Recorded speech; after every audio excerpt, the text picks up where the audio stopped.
ಏನಂತದ್ದು affirmative affirmative action. Affirmative action ಅಂತ. Affirmative action ಅಂತೇಳಿ ಕರೀರ್ಗೆ ಇದೆ. ಅಲ್ಲಿ ಅಮೇರಿಕಾದಲ್ಲಿರ್ತಕ್ಕಂಥ ಬ್ಲ್ಯಾಕ್ ಪೀಪಲ್ ಇದ್ದಾರಲ್ಲ ಅವ್ರಿಗೆ ಇದೆ. ಸೊ ಈ ಅಫರ್ಮೇಟಿವ್ ಆ್ಯಕ್ಷನ್ ಯಾಕೆ ಅಲ್ಲಿ ನಮ್ಮಲ್ಲಿ ರಿಸರ್ವೇಷನ್ ಅಂತ ಇದೆ, Yes. ಅಲ್ಲಿ ಅಫರ್ಮೇಟಿವ್ ಆ್ಯಕ್ಷನ್ ಅಂತ ಇದೆ, ನಮ್ಮಲ್ಲಿ ರಿಸರ್ವೇಷನ್ ಅಂತ ಇದೆ. ನಮ್ಮಲ್ಲಿ ಕಾನೂನಾತ್ಮಕವಾಗಿ ನಮ್ಮ ಸಂವಿಧಾನ ಕೊಟ್ಟಿರೋ ಹಕ್ಕು ಸರ್. ಇದು ಪಾರ್ಟ್ 4ನಲ್ಲಿ ಡಿರೆಕ್ಟಿವ್. ಆಮೇಲೆ ನೀವು ಪಾಪ I don't know whether how many of you have read article 15 clause 4, 16 clause 4. ಅದನ್ನು ಓದಿದ್ರೆ ಗೊತ್ತಾಗುತ್ತೆ. ನಮಗೆ ವಿಶೇಷವಾಗಿ ಅವರಿಗೆ ಶಕ್ತಿ ತುಂಬತಕ್ಕಂಥ ಕೆಲಸವನ್ನು ಮಾಡಬೇಕು. ಅವ್ರ ಬಡತನ ಹೋಗ್ಬೇಕಾದ್ರೆ, ನಿರುದ್ಯೋಗ ಹೋಗ್ಬೇಕಾದ್ರೆ, ಅವರ ಅನಕ್ಷರತೆ ಹೋಗ್ಬೇಕಾದ್ರೆ, ಇವೆಲ್ಲ ಮಾಡಬೇಕಾದ್ರೆ ಈಗ ಆರ್ಟಿಕಲ್ 15 ಕ್ಲಾಸ್ 4, ಆರ್ಟಿಕಲ್ 16 ಕ್ಲಾಸ್ 4 ಇವು ಇದೆ. 16(5) 5 ಈಗ ಮಾಡಿದ್ದಾರೆ. 6 ಅದರ್ ಎಕನಾಮಿಕ್ ವೀಕರ್ ಸೆಕ್ಷನ್, ಅದು ಇತ್ತೀಚೆಗೆ ಮಾಡಿದ್ದಾರೆ. ಸೊ ಅದಕ್ಕೋಸ್ಕರ ನಾನು ಕಾಂತರಾಜ್ ಅವರ ಅಧ್ಯಕ್ಷತೆಯಲ್ಲಿ ಈ ಸಾಮಾಜಿಕ ಶೈಕ್ಷಣಿಕ ಸರ್ವೆ ಮಾಡಬೇಕು ಅಂತೇಳಿ ವಹಿಸಿದ್ದೆ. ಅವರು ಸರ್ವೆ ಮಾಡಿ 2015 ಅದರಿಂದ 10 ವರ್ಷ ಆಗಿಬಿಟ್ಟದೆ ಅಂತೇಳಿ ಅದನ್ನು ನಾವು ಕನ್ಸಿಡರ್ ಮಾಡೋಕ್ಕಾಗಲಿಲ್ಲ. ಈಗ ಹೊಸದಾಗಿ 7 ಕೋಟಿ ಜನರ ಸಾಮಾಜಿಕ ಶೈಕ್ಷಣಿಕ ಪರಿಸ್ಥಿತಿ ಏನು ಗೊತ್ತಿರಬೇಕು, ಅದನ್ನು ತಿಳ್ಕೊಳ್ಳಿಕ್ಕೋಸ್ಕರವಾಗಿ ಈಗ Madhusudan Naik permanent backward class commission ಅಧ್ಯಕ್ಷರಾಗಿದ್ದಾರೆ. ಇವರೆಲ್ಲ ಮೆಂಬರ್ಗಳಾಗಿದ್ದಾರೆ. 5 ಜನ ಮೆಂಬರ್ಗಳಿದ್ದಾರೆ.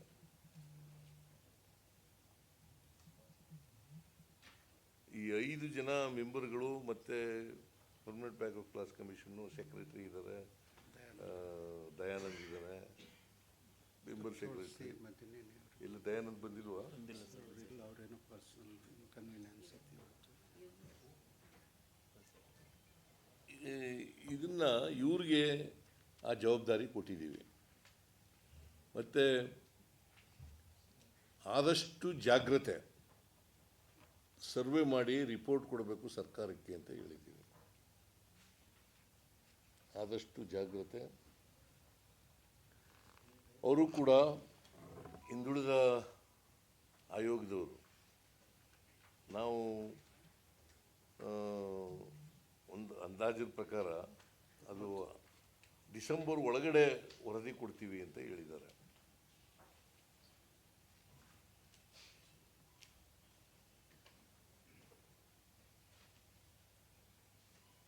ಈ ಸಮೀಕ್ಷೆ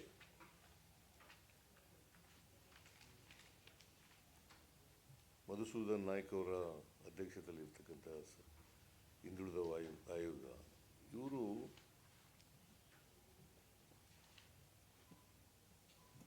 ಜಾತಿ ಗಣತಿಯನ್ನು ಸಮೀಕ್ಷೆಯನ್ನು 2025 ಸೆಪ್ಟೆಂಬರ್ 22ರಿಂದ ಅಕ್ಟೋಬರ್ 7ರವರೆಗೆ, ಸೆಪ್ಟೆಂಬರ್ 22, 2025 ಅಲ್ಲಿಂದ ಅಕ್ಟೋಬರ್ 7ರೊಳಗಡೆ ಮುಗಿಸ್ಬೇಕು ಅಂತ ಮಾಡಿದ್ದಾರೆ. ಯಾಕಂತಂದರೆ ಈ ಅವಧಿನಲ್ಲಿ ದಸರಾ ರಜಾ ಇದೆ. 22ಕ್ಕೆ ಉದ್ಘಾಟನೆ ಆಗ್ತದೆ ದಸರಾ, 2ನೇ ತಾರೀಕಿಗೆ ಜಂಬೂ ಸವಾರಿ ಮುಗೀತದೆ.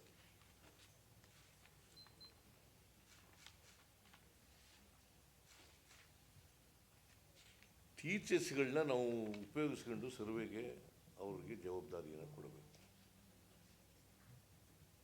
ರಜಾ ಇರೋದ್ರಿಂದ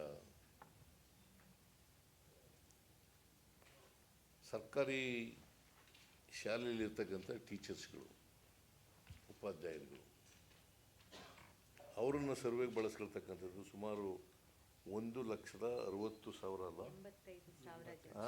1,85,000 ಜನ. 1,75,000 1,75,000 ಉಪಾಧ್ಯಾಯರುಗಳನ್ನು ಈ ಕೆಲಸಕ್ಕೆ ನೇಮಕ ಮಾಡ್ಕೊತಾ ಇದ್ದೀವಿ. ಅವರಿಗೆ ವಿಶೇಷ 20,000 ದಾకా ಬರ್ತದೆ ಸರ್. ಸುಮಾರು 20,000 ರೂಪಾಯಿನವರೆಗೂ ಕೂಡ ಕೊಡ್ತೀವಿ ಅಂತ ಹೇಳಿ ಮಾಡ್ತಾ ಇದ್ದೀವಿ. ಇದೇ ಜಾಸ್ತಿ ಆಗ್ತಾ ಇರ್ತಕ್ಕಂಥದ್ದು.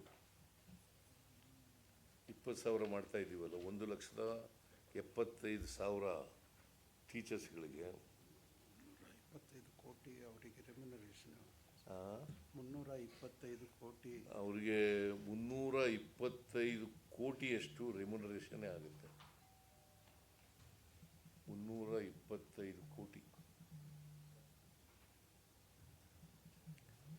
ಅದಕ್ಕೆ ಈಗ ನಾವು ತಾತ್ಕಾಲಿಕವಾಗಿ 348 ಅಲ್ಲ, 420 ಕೋಟಿ ಹೇಳಿ.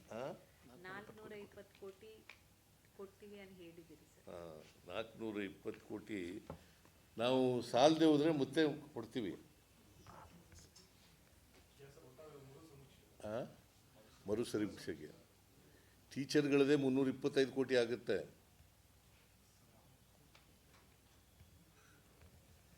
ನಾವು ಇದರಲ್ಲಿ ಹಿಂದೆ ಕಾಂತರಾಜ್ ವರದಿ ತಯಾರು ಮಾಡಿದಾಗ 165 ಕೋಟಿ ಆಗಿತ್ತು.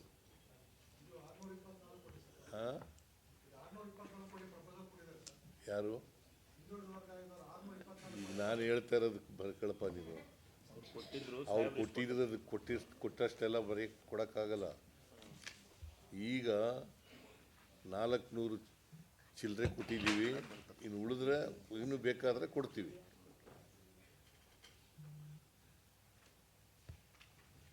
ಸೊ ಅದರಿಂದ ಒಂದು ಮಧುಸೂದನ್ ನಾಯ್ಕ್ ಅವರ ಕಮಿಟಿ, ಹಿಂದುಳಿದ ಆಯೋಗ ವೈಜ್ಞಾನಿಕವಾಗಿ ಸರ್ವೆ ಮಾಡಬೇಕು. ಎರಡನೇದು, ಸೆಪ್ಟೆಂಬರ್ 22ರಿಂದ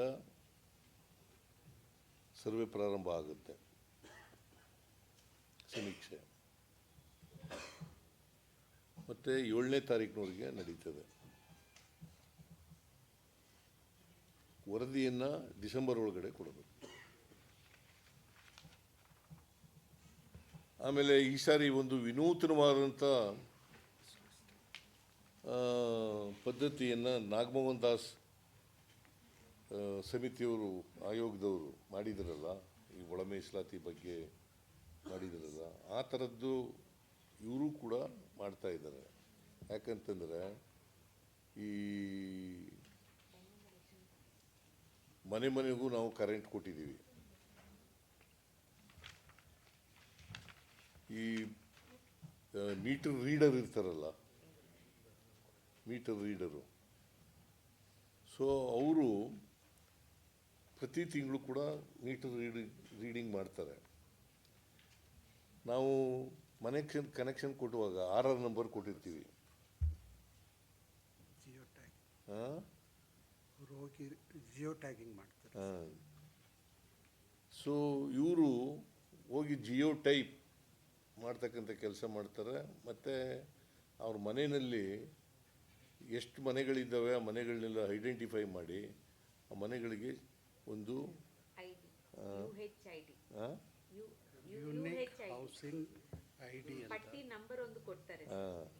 ಪಟ್ಟಿ ಅಂಟಿಸ್ತಾರೆ. ಆ ಪಟ್ಟಿನ ಒಂದು ಇದು ಮಾಡಿ ನಂಬರ್ ಮಾಡಿ ಅಂಟಿಸ್ತಾರೆ ಮನೆ ಮನೆಗೆ. ಇದು ಮೊದಲನೇ ಕೆಲಸ. ಇವತ್ತಿಗೂ 1,55,00,000 ಸ್ಟಿಕ್ಕರ್ಸ್ ಅಂಟಿಸಿದೆ.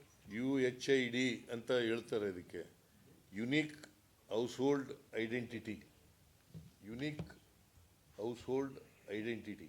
ಎಲ್ಲ 2 ಕೋಟಿ ಮನೆಗೂ ಅಂಟಿಸ್ತಾರೆ. ಸುಮಾರು 2 ಕೋಟಿ ಮನೆಗೂ ಕೂಡ ಅಂಟಿಸ್ತಕ್ಕಂಥ ಕೆಲಸನ ಮಾಡ್ತಾರೆ.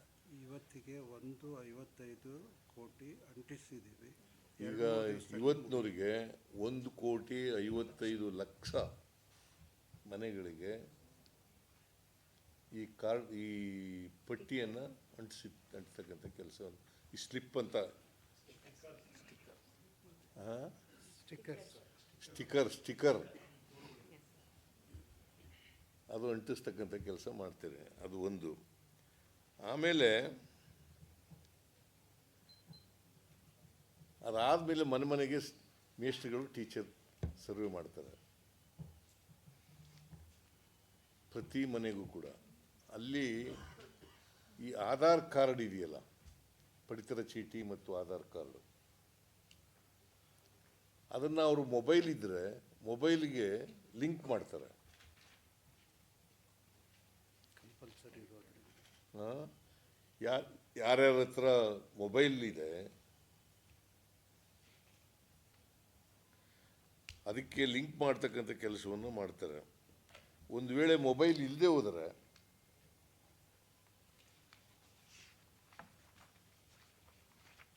ಆ ಮನೆಗಳನ್ನು ಕೂಡ ಸರ್ವೆ ಮಾಡ್ತಕ್ಕಂಥ ಕೆಲಸವನ್ನು ಮಾಡ್ತಾರೆ. ಆ ವ್ಯಕ್ತಿಗಳದು ಮನೆಗಳದು ಸರ್ವೆ ಮಾಡ್ತಕ್ಕಂಥ ಕೆಲಸ ಮಾಡ್ತಾರೆ. ಒಟ್ಟಾರೆಯಾಗಿ ಸೈಂಟಿಫಿಕ್ ಆಗಿ ಆಗಬೇಕು, ಯಾರೂ ಕೂಡ ತಪ್ಪಿಸ್ಕೋಬಾರದು. ನನ್ನ ಮನವಿ ಏನಪ್ಪ ಅಂತಂದರೆ, ಇದರಲ್ಲಿ ಪ್ರತಿಯೊಬ್ಬರು ಕೂಡ ಪಾಲ್ಗೊಳ್ಬೇಕು ಅಂತಕ್ಕಂಥದ್ದು ಮನವಿ. ಜೊತೆಗೆ 60 ಪ್ರಶ್ನೆಗಳನ್ನು ಕೇಳ್ತಾರೆ. ಕಾಂತರಾಜ್ ವರದಿ ಮತ್ತು 54 ಇತ್ತು, ಈಗ 6 ಜಾಸ್ತಿ ಮಾಡಿದ್ದಾರೆ, 6 ಪ್ರಶ್ನೆಗಳು ಜಾಸ್ತಿ ಮಾಡಿದ್ದಾರೆ. 60 ಪ್ರಶ್ನೆಗಳನ್ನು ಕೇಳ್ತಾರೆ. ನೀನು ಯಾವ ಧರ್ಮದವನು, ಯಾವ ಜಾತಿಯವನು, ನಿನ್ನ ಶೈಕ್ಷಣಿಕ ಪರಿಸ್ಥಿತಿ ಏನು, ನಿನ್ನ ಸಾಮಾಜಿಕ ಪರಿಸ್ಥಿತಿ ಏನು, ನಿನಗೆ ಉದ್ಯೋಗ ಇದೆಯಾ ಇಲ್ವಾ, ನಿನ್ನ ಜಮೀನುಗಳಿದೆಯಾ ಇಲ್ವಾ. ನೋಡಿ, ಇದು 60 ಪ್ರಶ್ನೆಗಳನ್ನು ಟೀಚರ್ಗಳು ಅವ್ರ ಮನೆಗಳಿಗೆ ಗಾಡಿದೇನ ಕಾರಿದೇನ ಮನೆ ಪ್ಲಾಟ್ ಇದಾವೆ ಹೋದಾಗ ಕೇಳ್ತಾರೆ. ಅದಕ್ಕೆ ನಾನು ಎಲ್ಲ ಜನರಲ್ಲಿ ಮನವಿ ಮಾಡೋದೇನಪ್ಪ ಅಂತಂದರೆ, ತಪ್ಪದೇ ಇದರಲ್ಲಿ ಪಾಲ್ಗೊಳ್ಬೇಕು. ನಂಬರ್ 1. ನಂಬರ್ 2, ಈ 60 ಪ್ರಶ್ನೆಗಳಿಗಿದೆಯಾ ಕೇಳ್ತಾರಲ್ಲ, ಅವಕ್ಕೆಲ್ಲ ಉತ್ತರ ಕೊಡಬೇಕು.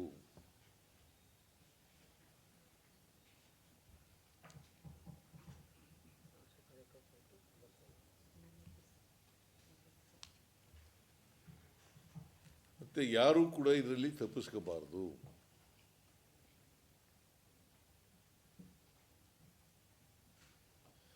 ಒಂದು ವೇಳೆ ನಿಮಗೆ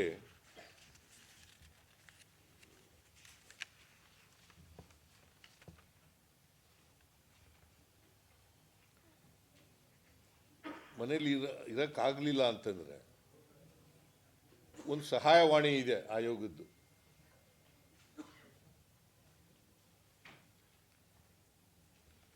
ಸಹಾಯವಾಣಿ ಸಂಖ್ಯೆ 80 50 77 0004. 80 50 77 304. ಇದು ಸಹಾಯವಾಣಿ ನಂಬರು.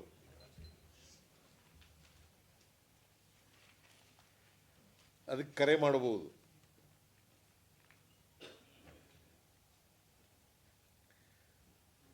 ಆಮೇಲೆ ವೆಬ್ಸೈಟ್ ಕೂಡ ಇದೆ. ವೆಬ್ಸೈಟ್ ವಿಳಾಸ ಏನಿದು, ಏನಮ್ಮ ಇದು? ಸರ್ www.ksbc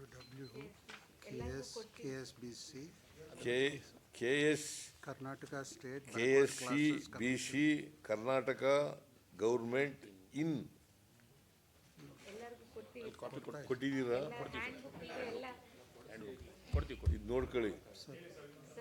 ಇದು ನೀವು ನೋಡ್ಕೊಳ್ಳೋದಕ್ಕಿಂತ ಹೆಚ್ಚಾಗಿ ನೀವು ಬರೆದು ಜನರಿಗೆ ತಿಳಿಸಿ ಅಷ್ಟೇ.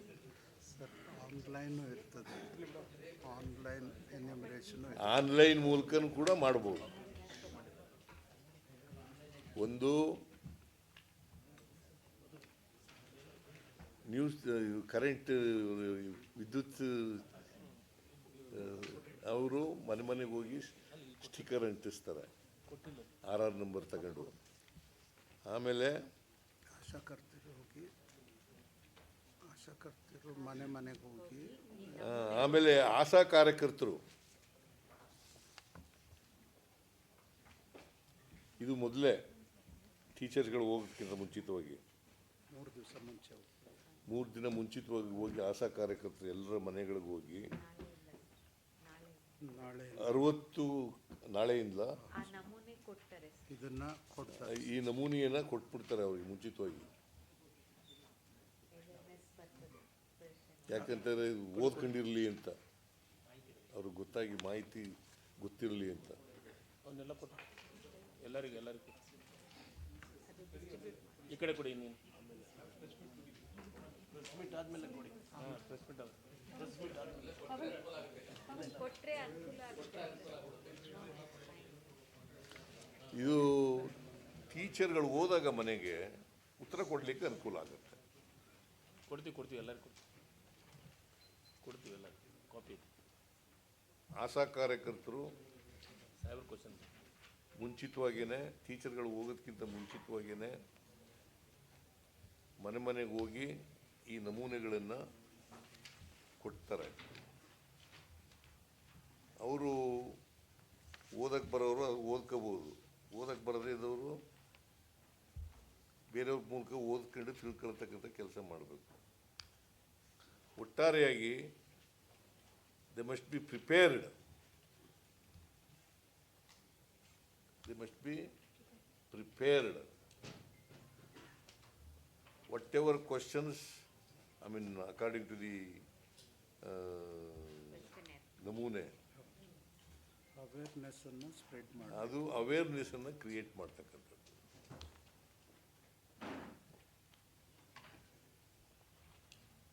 ಸೊ ಇಷ್ಟೆಲ್ಲ ಕ್ರಮಗಳನ್ನು ತಗೊಳ್ತಾ ಇರೋದು ಯಾಕೆ ಅಂತಂತಂದರೆ ಯಾರು ಕೂಡ ತಪ್ಪಿಸ್ಕೋಬಾರ್ದು.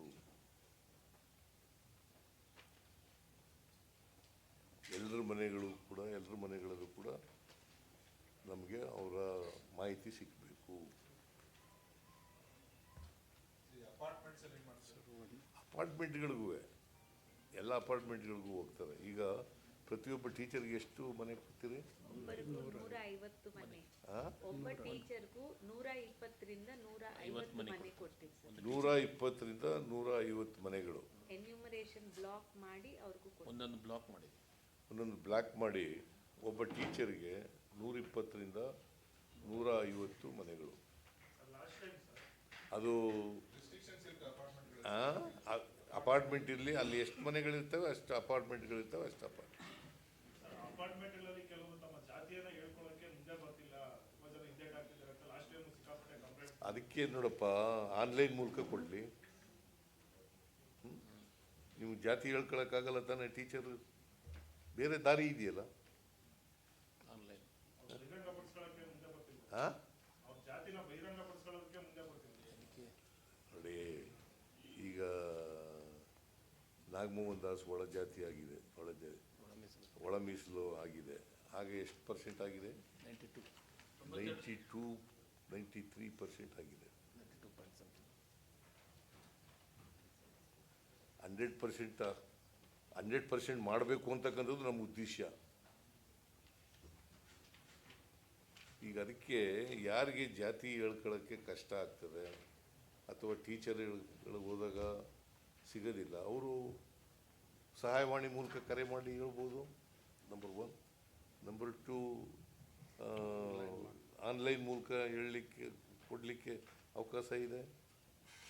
3ನೇದು ಪಬ್ಲಿಕ್ನಲ್ಲಿ ಮಾಡೋದು ಸರ್, ಮನೆ ಒಳಗೆ. ಆಮೇಲೆ ಇದು ಮನೇಲಿ ಮಾಡೋದಲ್ವಾ, ಎಲ್ಲರಿಗೂ ಮಾಡ್ತಾ ಇದ್ದ ಕಾರಣ ಅದು ಒಬ್ಬರ ಮನೆ. ಹಾಗಾದರೆ ಈ ಜಾತಿ ಗಣತಿ ಮಾಡ್ತಾ ಇದ್ದಾರೆ ಈಗ ಕೇಂದ್ರ ಸರ್ಕಾರದವರು. ಅವ್ರು ಹೆಂಗೆ ಮಾಡ್ತಾರೆ? ಅದೇನಪ್ಪ, ಟೀಚರ್ಸ್ ಬಂದವಾಗ ಅವರಿಗೆ ಒಂದು ಸ್ವಲ್ಪ ಗೌರವದಿಂದ ಕೂಡಿಸಿ ಅವ್ರಿಗೆ ನೀರು ಕೊಟ್ಟು ಅವರಿಗೆ ಸ್ವಲ್ಪ ಸಮಾಧಾನ ನಿಧಾನವಾಗಿ ಕೂತ್ಕೊಂಡು ಅವರಿಗೆ ತಾಳ್ಮೆಯಿಂದ ಕೂಡಿಸ್ಕೊಂಡು ಅವ್ರನ್ನ ವಿಶ್ವಾಸ ತಗೊಂಡು ಎಲ್ಲ ಕೇಳಿ ಪ್ರಯತ್ನವನ್ನು ಮಾಡ್ತಾರೆ. ಗೊತ್ತಾಯ್ತಾ? ಟೀಚರ್ಗಳಿಗೆ ಟ್ರೈನಿಂಗ್ ಕೊಡ್ತಾರೆ. Sir training app, teachers training ಮಾಡಲಿಕ್ಕೆ ಆ್ಯಪ್ ಮಾಡಿದ್ದೀವಿ ಸರ್. ತಮಗೀಗ ತೋರಿಸ್ತೀವಿ. ತಮ್ಮಿಂದ ಅದು ಲಾಂಚ್ ಮಾಡಿದರೆ ಟೀಚರ್ಸ್ ಟ್ರೈನಿಂಗು ಮಾಡಿ ಅವ್ರಿಗೆ ಹೇಗೆ ನಿಮ್ಮ ಕ್ವಶನ್ ಕೇಳಬೇಕು, ಹೇಗೆ ಉತ್ತರ ಪಡ್ಕೊಳ್ಬೇಕು, ಹೇಗೆ ಮಾಹಿತಿ ಕಲೆಕ್ಟ್ ಮಾಡಬೇಕು, ಅದರ ಬಗ್ಗೆ ಒಂದು ಬಾಟ್ ಬಾಟ್ ಮಾಡಿದ್ದೀವಿ ಸರ್. ತಮಗೂ ತೋರಿಸ್ತೀವಿ ಸರ್. ಈಗ ಪ್ರಶ್ನೋತ್ತರ ಇರುತ್ತೆ, ಅಲ್ಲಿ ಅವ್ರ ಜಾತಿ ಮೆನ್ಷನ್ ಮಾಡಲ್ಲ ಅಂತ ಅಂದ್ಕೊಳ್ಳಿ, ಅಲ್ಲಿಂದಲೂ ಮಾಡಿದ್ರೆ ಡೂಪ್ಲಿಕೇಟ್ ಆಗಲ್ವಾ? ಅದು ಆಕ್ಸೆಸ್ ಇರುತ್ತಾ? ಹೆಂಗೆ ನಿಮ್ಮ ಮನೆಗೆ ಬಂದಿರ್ತಾರೆ ಸರ್. ನೀನು ಅಂತ ಇರ್ತೀಯ. ನೀನು ನಿನ್ನ ಜಾತಿ ಹೇಳಕ್ಕೆ ಹೋಗಲ್ಲ ಆಧಾರ್ ನಂಬರ್ ಇದರಲ್ಲಿ. ಆನ್ಲೈನ್ ಮೂಲಕ ಹೇಳು. ಡೂಪ್ಲಿಕೇಟ್ ಹೆಂಗಾಗುತ್ತೆ? ಇಲ್ಲ ಇಲ್ಲ ಇಲ್ಲ ಇಲ್ಲ, ಒಂದ್ಸರಿ ಆನ್ಲೈನ್ ಉಪಯೋಗಿಸಿದ ಮೇಲೆ ಮತ್ತೆ ಡೂಪ್ಲಿಕೇಟ್ ಮಾಡಿ ಡೂಪ್ಲಿಕೇಟ್ ಆಗಲ್ಲ. ಐಟಿ ಕ್ರೌಡ್ ಜಾಸ್ತಿ ಮೈಗ್ರೇಷನ್ ಪಾಪ್ಯುಲೇಷನ್ ಇರುತ್ತೆ. ಅವ್ರು ನಾರ್ತ್ ಇಂಡಿಯಲ್ಲಿ ಬೇರೆ ಜಾತಿ ಇರುತ್ತೆ, ನಮ್ಗೆ ಮೆನ್ಷನ್ ಆಗಲ್ಲ. ಆ ಕ್ರೌಡ್ಗೆ ಏನು ಮಾಡ್ತೀವಿ? ಯಾವುದು? ಮೈಗ್ರೇಟಿಂಗ್ ಕ್ರೌಡ್ ಜಾಸ್ತಿ ಇರುತ್ತೆ, ಬೆಂಗಳೂರಿಗೆ ಬರೋದು ಜಾಸ್ತಿ ಇಲ್ಲ. ಇಲ್ಲಿಗೆ whether they are migrated or not, others option ಇದೆ, ಅಲ್ಲಿ ಮೆನ್ಷನ್ ಮಾಡಿ. ಅಲ್ಲಿ ನಿಮ್ಮ ಜಾತಿ ಹೇಳೋಕ್ಕೇನಪ್ಪ, ನಿಮ್ಮ ಪರಿಸ್ಥಿತಿ ಹೇಳೋಕ್ಕೇನಂತೆ, ನಿಮ್ಮ ಸಾಮಾಜಿಕ ಪರಿಸ್ಥಿತಿ ಏನು, ಆರ್ಥಿಕ ಪರಿಸ್ಥಿತಿ ಏನು, ಶೈಕ್ಷಣಿಕ ಪರಿಸ್ಥಿತಿ ಏನು, ಔದ್ಯೋಗಿಕ ಪರಿಸ್ಥಿತಿ ಏನು, ನಿಮ್ಮ ನಿಮ್ಮ ಇದು ಸಾಮಾಜಿಕವಾಗಿ ಹೇಳೋಕ್ಕೆ ಏನು ಕಷ್ಟ ನಿಮಗೆ? ಹೊರ ರಾಜ್ಯಗಳವರು ಅವರ ಜಾತಿಗಳನ್ನು ನಮ್ಮ ಪಟ್ಟಿ ಸೇರಿಸಲಾಗಿದೆ. ಕೊಟ್ಟಿದ್ದೀವಿ ಸರ್, ಎಂಟರ್ ಮಾಡಿ. ನೋಡಪ್ಪ, ಆಧಾರ್ ಕಾರ್ಡ್ ಇರ್ತದೆ ನಿನ್ನ ಹತ್ರ, ಅದರ್ಸ್ ಅಂತ ಅದರ್ಸ್ ಅಂತ ಕಾಲಮ್ ಇದೆ ಸರ್, ಅದರಲ್ಲಿ ಹಾಕ್ಬಹುದು. ಅದ್ರಲ್ಲಿ ಹಾಕ್ಬೋದು. ಸರ್ ಈಗ 16 ದಿವಸದಲ್ಲಿ ಮುಗಿಸಿ ಡಿಸೆಂಬರ್ ಒಳಗೆ ಎಕ್ಸ್ಟ್ರಾಪುಲೇಟ್ ಮಾಡಿ ಆಗುತ್ತೆ ಸರ್? ಆಗ್ಬೋದು. ಈಗ 15 ದಿನಗಳಲ್ಲಿ ಮುಗಿಸಿತ್ತು ಹಿಂದೆ ಕಾಂತರಾಜ್ ವರದಿ ಮಾಡಿದಾಗ 15 ದಿನದಲ್ಲೇ ಮುಗಿಸಿತ್ತು. ಈಗಲೂ 15 ದಿನದೊಳಗಡೆ ಮುಗಿಸ್ಲಿಕ್ಕೆ ಸಾಧ್ಯ ಇದೆ. ಸರ್ ಆ ಸಂದರ್ಭದಲ್ಲಿ ತುಂಬಾ ಜನ ಅದಕ್ಕೆ 120ರಿಂದ 150 ಮನೆಗಳು ಕೊಟ್ಟಿರೋದು ಒಬ್ಬೊಬ್ಬರಿಗೆ.